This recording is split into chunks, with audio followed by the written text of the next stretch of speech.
نبی پاک تشریف لائے اور اب صبح کے وقت میرے آقا نے ام ہانی رضی اللہ تعالیٰ عنہ کو جب یہ واقعہ سنایا، ذرا غور کیجیے، وہ وقت تھا جب فقط 40-50 تقریباً 80-90 کے قریب مسلمان تھے، زیادہ مسلمان نہیں ہوئے تھے، 11 سن نبوی کا وقت ہے۔ نبی پاک نے مکے والوں کے سامنے بتانا شروع کیا۔ ابو جہل بدبخت کہتا ہے اے محمد صلی اللہ تعالیٰ علیہ وسلم، جو آپ مجھے کہہ رہے ہیں میں اگر مکے والوں کو جمع کر لوں انہیں بھی کہیں گے؟ کہا بالکل۔ مکے والے جمع کر لیے گئے۔ کہا بتائیے آپ کیا کہہ رہے تھے؟ پیارے آقا علیہ الصلوۃ والسلام نے فرمایا کہ میں رات کے تھوڑے حصے میں بیت المقدس سے ہو کر آیا ہوں، میں آسمانوں کی سیر کر کے آیا ہوں۔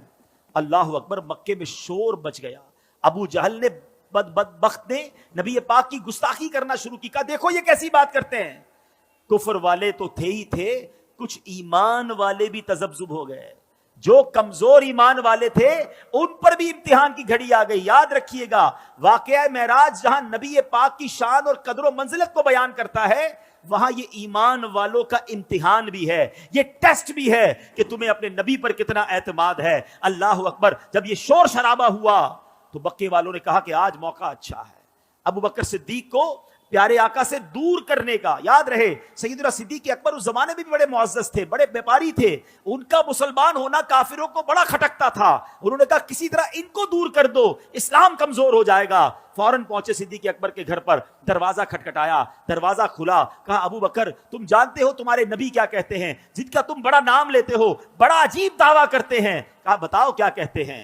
کہا وہ کہتے ہیں کہ رات کے تھوڑے حصے میں میں بیت المقدس سے ہو کر آیا ہوں۔ اچھا یہ اعتراض کیوں تھا؟ پہلے تھوڑا ٹیکنیکلی سمجھ لو۔ بیت المقدس جو ہے وہ 1 مہینے کا راستہ تھا۔ اونٹ پہ جائیں، گھوڑے پہ جائیں تو مکے سے بیت المقدس 1 مہینے کا راستہ، واپس آئیں پھر 1 مہینے کا راستہ، 2 مہینے کا سفر، اور تھوڑی دیر میں ہو کر آ گیا ہوں۔ ان کو سمجھ نہیں آ رہی تھی، لاجک یہ کہتی تھی کہ ہو نہیں سکتا ہے، مگر ہر چیز لاجک سے جواب نہیں دیا جاتا۔ صدیق اکبر نے یہ ہمیں سکھا دیا ہے۔ وہ دروازے پر گئے، کہا ابو بکر تم جانتے ہو تمہارے نبی کیا کہتے ہیں؟ کیا کہتے ہیں؟ کہتے رات کے تھوڑے حصے میں بیت المقدس سے ہو کر آ گیا ہوں۔ کہا واقعی میرے آقا کہتے ہیں؟ ہو سکتا ہے سوال کرنے والے نے سوچا ہو کہ اب تذبذب آ رہا ہے، ہیزیٹیشن آ رہی۔ کہا ہاں تمہارے نبی یہی کہتے ہیں۔